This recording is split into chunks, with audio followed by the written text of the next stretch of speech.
जी बिस्मिल्लाहिर्रहमानिर्रहीम। आज के लेक्चर में हमने इन्वर्स ज़ी ट्रांसफार्म उसको डिस्कस करना है। तो इन्वर्स ज़ी ट्रांसफार्म को डायरेक्टली फाइंड करने का जो फार्मूला है वो ये है 1/2 pi j integral X of Z Z power n minus 1 D of C. तो इसके अंदर अगर आप फोरियर ट्रांसफार्म जो है एक्स ऑफ ज़ी उसको पुट कर दें और इसको सॉल्व करें तो फिर आप एक्स ऑफ एन जो है उसको फाइंड कर सकते हैं। और इंटीग्रल जो है ये इंटीग्रल बेसिकली बता रहा होता है कि आपका जी मॉड के ऊपर, यानी कि जहाँ पे आपका रीजन ऑफ कन्वर्जेंस है, जहाँ से जहाँ तक जी की जौन सी वैल्यूज़ के लिए, तो उसके ऊपर आपका एक्स ऑफ जी उसके ऊपर यानी कि एग्जिस्ट करता होगा, यानी फोरियर ट्रांसफॉर्म आपका उसी रीजन के अंदर कन्वर्ज करता है। तो इसलिए इंटीग्रल के अंदर जो लिमिट है वो वही आएगी जहाँ पे आर ओ सी एग्जिस्ट करता है। तो नॉर्मली हम ये मेथड जो है वो यूज़ नहीं करते, बट बाय डेफिनेशन ये गिवन है। तो हम अल्टरनेटिवली क्या करते हैं, पार्शियल फ्रैक्शन को यूज़ करते हैं और डायरेक्ट हमारी जो फोरियर जी ट्रांसफॉर्म पेयर है उसको हम देखते हैं। तो एग्जांपल 10.9 है, गिवन दैट एक्स ऑफ जी जो है वो दिया हुआ है फोरियर ट्रांसफॉर्म, सॉरी जी ट्रांसफॉर्म दिया हुआ है। तो जी ट्रांसफॉर्म के अंदर उसने बताया हुआ कि रीजन ऑफ कन्वर्जेंस जो है वो 1/3 से ऊपर है। अब जब भी आपने इन्वर्स जी ट्रांसफॉर्म निकालना है तो आपके पास एक्सप्रेशन दिया हुआ होगा और उसके साथ आपको रीजन ऑफ कन्वर्जेंस भी गिवन होगा। तो ये ज़रूर गिवन होगा, अगर नहीं गिवन होगा तो हम आगे डिस्कस करते हैं उसमें क्या करना है। तो ये गिवन है कि 1/3 के ऊपर ये रीजन ऑफ कन्वर्जेंस इसका एग्जिस्ट करता है। तो सबसे पहले हमने जब इसको इन्वर्स जी ट्रांसफॉर्म निकालना है तो सबसे पहले हमने इसको कन्वर्ट करना है प्रॉपर फ्रैक्शन के अंदर कि ये प्रॉपर फ्रैक्शन में है या नहीं है।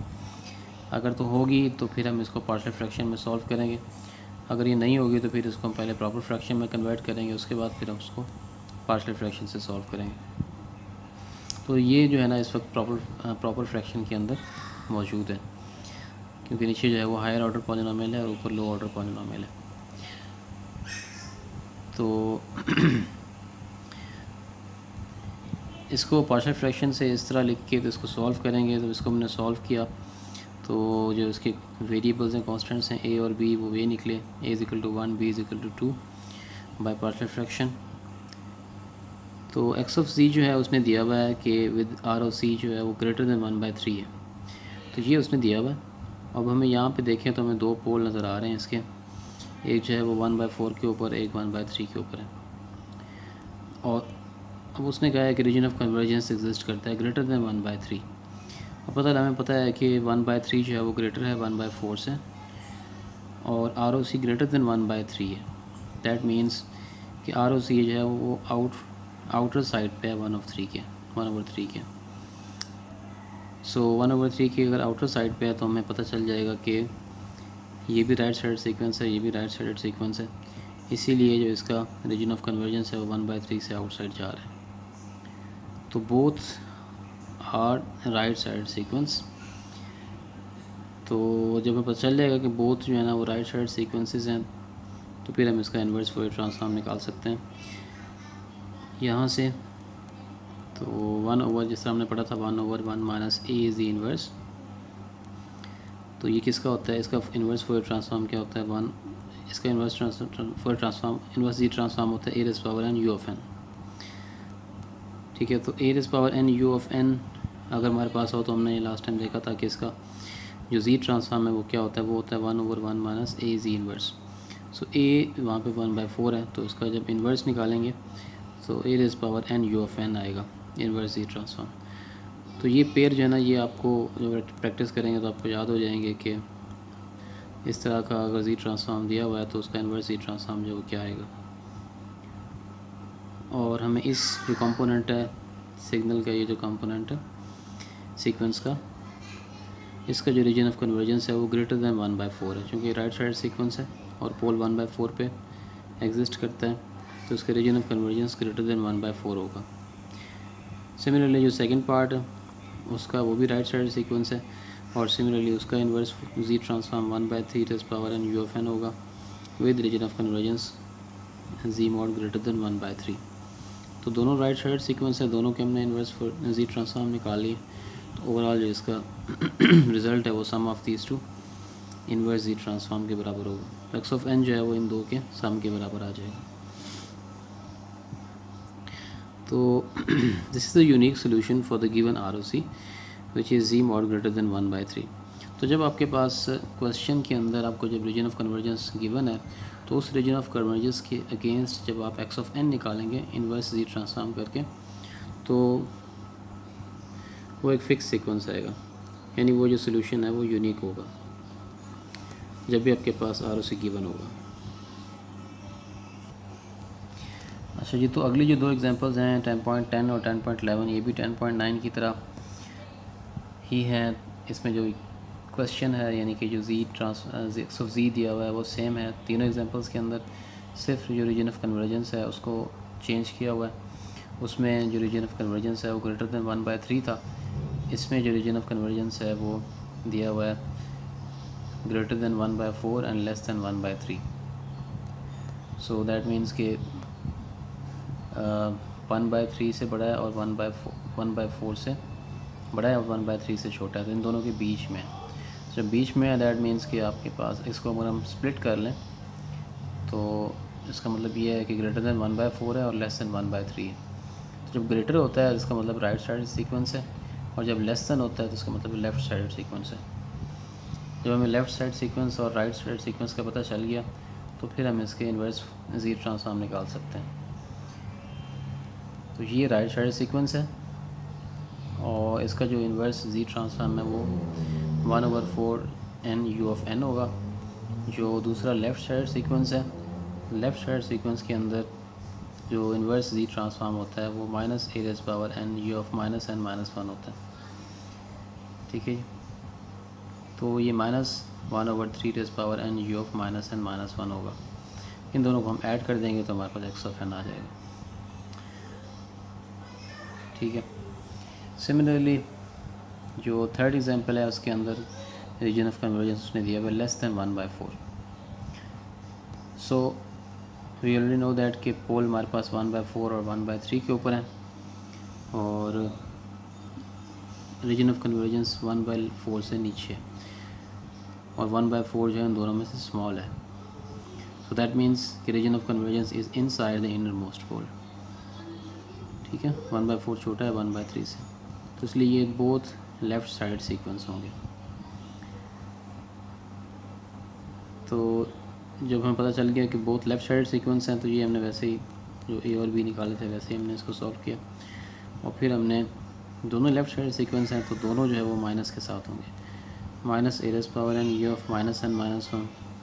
तो ए जो है इसमें 1/4 है, इसमें 1/3 है, तो इन दोनों के हमने इन्वर्स जी ट्रांसफॉर्म निकाले हैं और उसके बाद इन दोनों को ऐड कर देना है, तो हमारे पास x ऑफ n जो है उसका फाइनल एक्सप्रेशन आ जाएगा।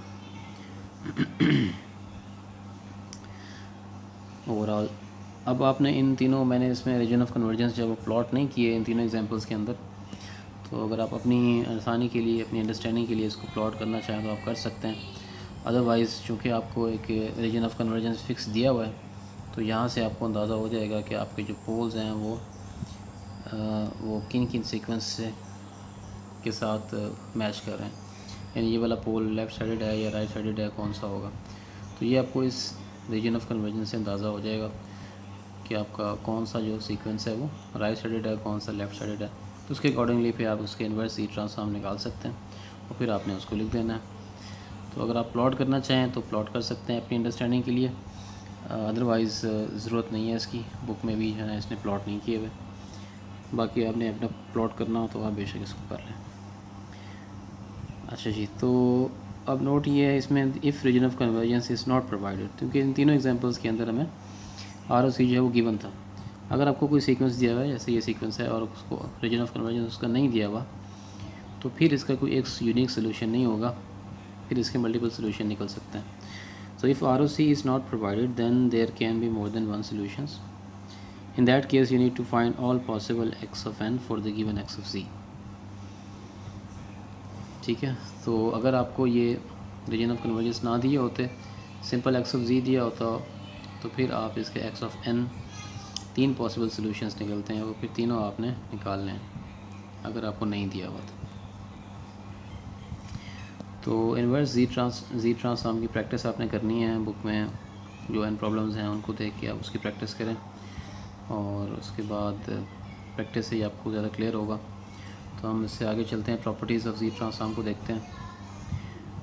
लीनियरिटी जो पहले हम पढ़ते रहे हैं, फोरियर ट्रांसफॉर्म, लैप्लास ट्रांसफॉर्म में प्रॉपर्टीज़ एग्जैक्टली उसी तरह की प्रॉपर्टीज़ यहाँ पे यूज़ हो रही हैं, वही प्रॉपर्टीज़ हैं जो चल रही हैं। तो लैप्लास में और इसमें फ़र्क ये है कि लैप्लास में एक्स ऑफ टी होता है और इसमें एक्स ऑफ एन है, बाकी मोर लेस ज़्यादा डिफरेंस नहीं है। तो लीनियरिटी का मतलब ये है कि आपके पास दो सिग्नल्स हैं, x1 of N, x2 of N, उन दोनों के जी ट्रांसफॉर्म जो है x1 ऑफ जी और x2 ऑफ जी हैं और उनके कॉरिस्पॉन्डिंग रीजन ऑफ कन्वर्जेंस कुछ रीजन है जिसको वो R1 कह रहा है, कोई भी रीजन है, और दूसरा इसका रीजन R2 है। देन लीनियरिटी क्या कहती है कि a x1 of N plus b x2 of N combine करके आप करें तो उसका जी ट्रांसफॉर्म निकालें, तो उसका जी ट्रांसफॉर्म जो है वो इसके इक्वल होगा a x1 of Z plus b x2 of Z. Corresponding scaling factor वैसे यहाँ पे आ जाएगा और अगेन इसका जो जी ट्रांसफॉर्म है वो जिस तरह यहाँ पे सम हो रहा है टाइम डोमेन के अंदर, इस तरीके से जी डोमेन के अंदर भी यहाँ पे सम हो रहे हैं। रीजन ऑफ कन्वर्जेंस जो है वो इंटरसेक्शन हो जाएगा बोथ रीजन ऑफ कन्वर्जेंसेस का। उसके बाद टाइम शिफ्टिंग है। टाइम शिफ्टिंग मीन्स आपका सीक्वेंस जो है वो शिफ्ट हो जाता है, लेट से n नॉट पे चला जाता है, तो जी डोमेन में क्या होगा, तो Z raise power minus n not से उसको मल्टीप्लाई कर देंगे x ऑफ जी को, तो आपका जो कॉरस्पॉन्डिंग रिज़ल्ट आ जाएगा जी ट्रांसफॉर्म के अंदर। इससे रीजन ऑफ कन्वर्जेंस पे क्या फ़र्क पड़ेगा, more less region of convergence जो है वो नॉर्मली वही रहेगा। इन सम केसेस अगर आप इसको कुछ शिफ्ट कर रहे हैं जिसकी वजह से कुछ यहाँ पे मल्टीप्लाई हो रहा है जी, और आपको ओवरऑल जो जी ट्रांसफॉर्म है उसमें कोई एक आधी ज़ीरो या एक आधा पोल ऐड हो जाता है। फॉर एग्ज़ाम्पल अगर आप यहाँ पे कोई एक पोल इसमें ऐड हो जाता है इस फैक्टर की वजह से एक्स ऑफ जी के ऊपर, और वो पोल ऐसी जगह पे चला जाता है, फॉर एग्ज़ाम्पल ज़ीरो पे चला जाता है ओरिजिन के ऊपर। अगर आपके पास एक्स ऑफ जी के अंदर कोई ज़ीरो मौजूद है और फिर आपके पास एक और शिफ्टिंग की वजह से एक पोल आ जाता है और वो भी ज़ीरो के ऊपर आ जाता है, तो उससे क्या होगा, ज़ीरो और पोल ओरिजिन के ऊपर एक दूसरे से कैंसिल आउट हो जाएंगे और वहाँ पे ना कोई ज़ीरो रहेगा ना पोल रहेगा। जब वहाँ पे पोल नहीं होगा तो फिर वहाँ पे रीजन ऑफ कन्वर्जेंस जो है वो एग्जिस्ट करेगा, तो ये रीजन फिर वो नहीं रहेगा। हो सकता है पहले वहाँ पे ज़ीरो पे ना हो ROC और बाद में कैंसिलेशन की वजह से ज़ीरो भी ROC के अंदर इंक्लूड हो जाए, तो ये वही चीज़ लिखी हुई है। नॉर्मली जो है रीजन ऑफ कन्वर्जेंस चेंज नहीं होता, but in some cases other than pole zero cancellation possibility, अगर कैंसिल हो जाते हैं तो फिर रीजन ऑफ कन्वर्जेंस अगर कहीं पे पोल निकल जाता है तो वो भी ROC के अंदर शामिल हो जाएगा वो लोकेशन।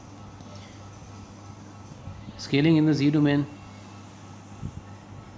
तो एक्स ऑफ एन को आप अगर मल्टीप्लाई कर देते हैं किसी फैक्टर से जी नॉट रेज़ पावर n से, एक्स ऑफ एन जो है उसका जी ट्रांसफॉर्म एक्स ऑफ जी है, रीजन ऑफ कन्वर्जेंस कोई भी रीजन है R से उसको डिफ़ाइन किया हुआ है। जब आप उसको मल्टीप्लाई करते हैं टाइम डोमेन में तो फ्रीक्वेंसी डोमेन के अंदर जी डोमेन के अंदर वो डिवाइड हो जाता है, ठीक है। तो हम इसको कह रहे हैं scaling in the Z domain के।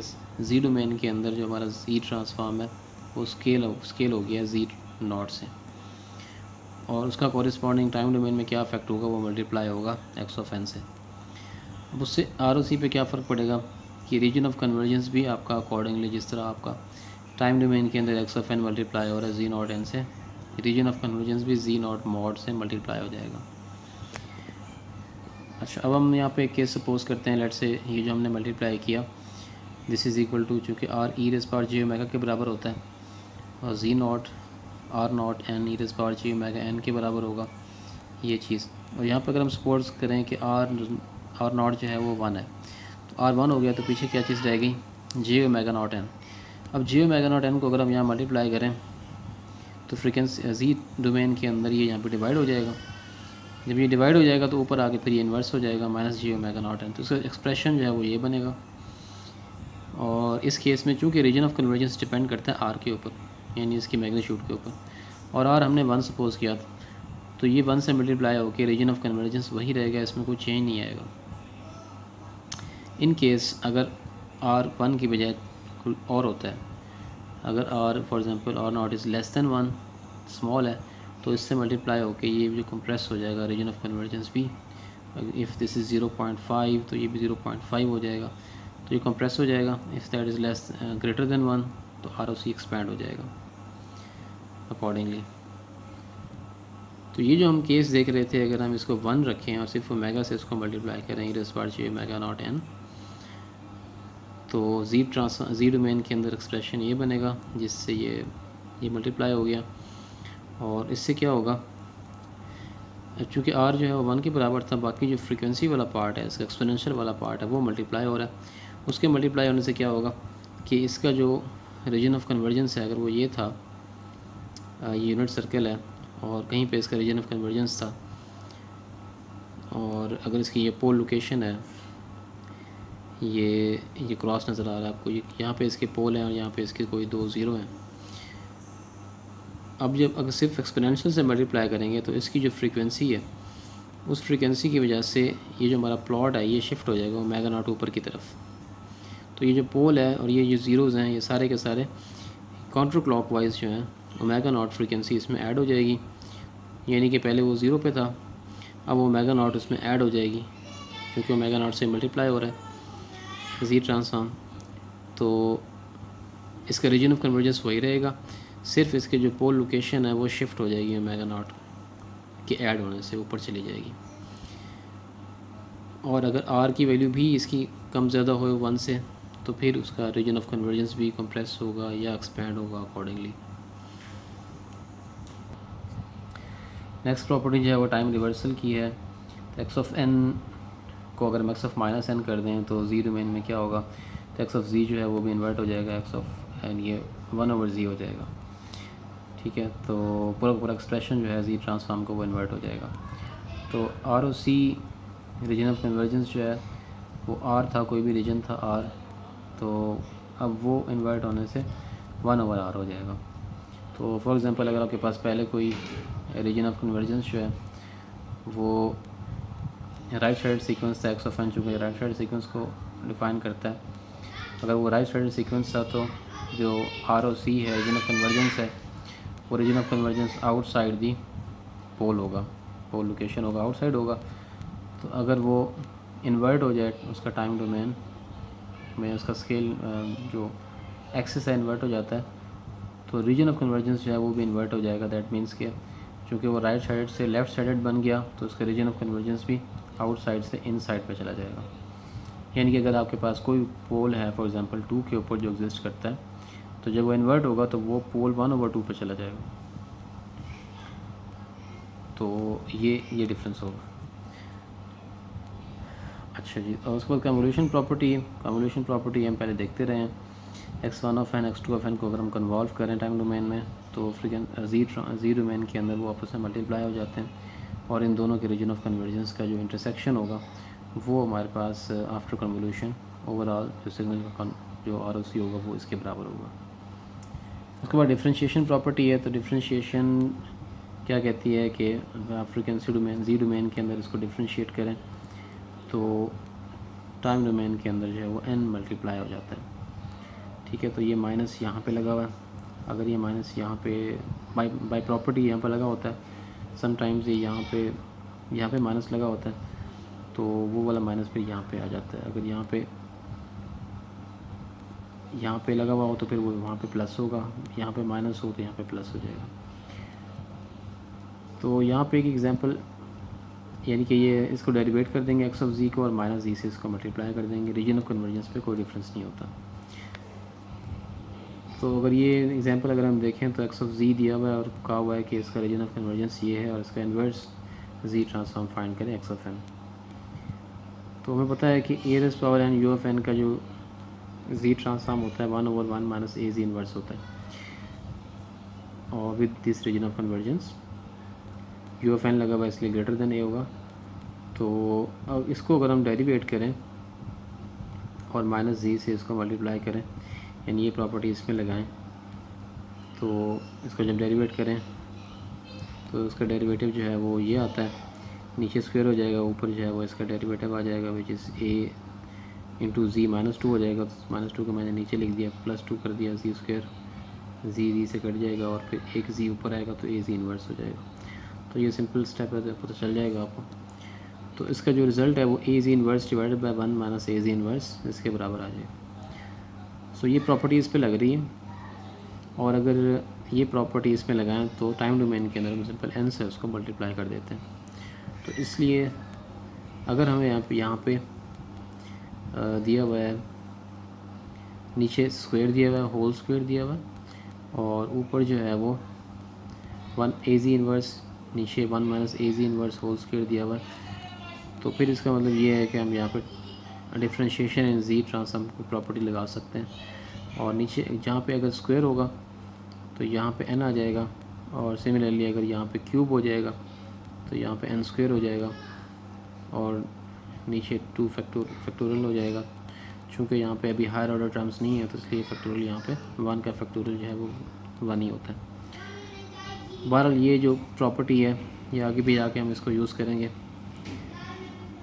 और this is the final property from the properties of zero में।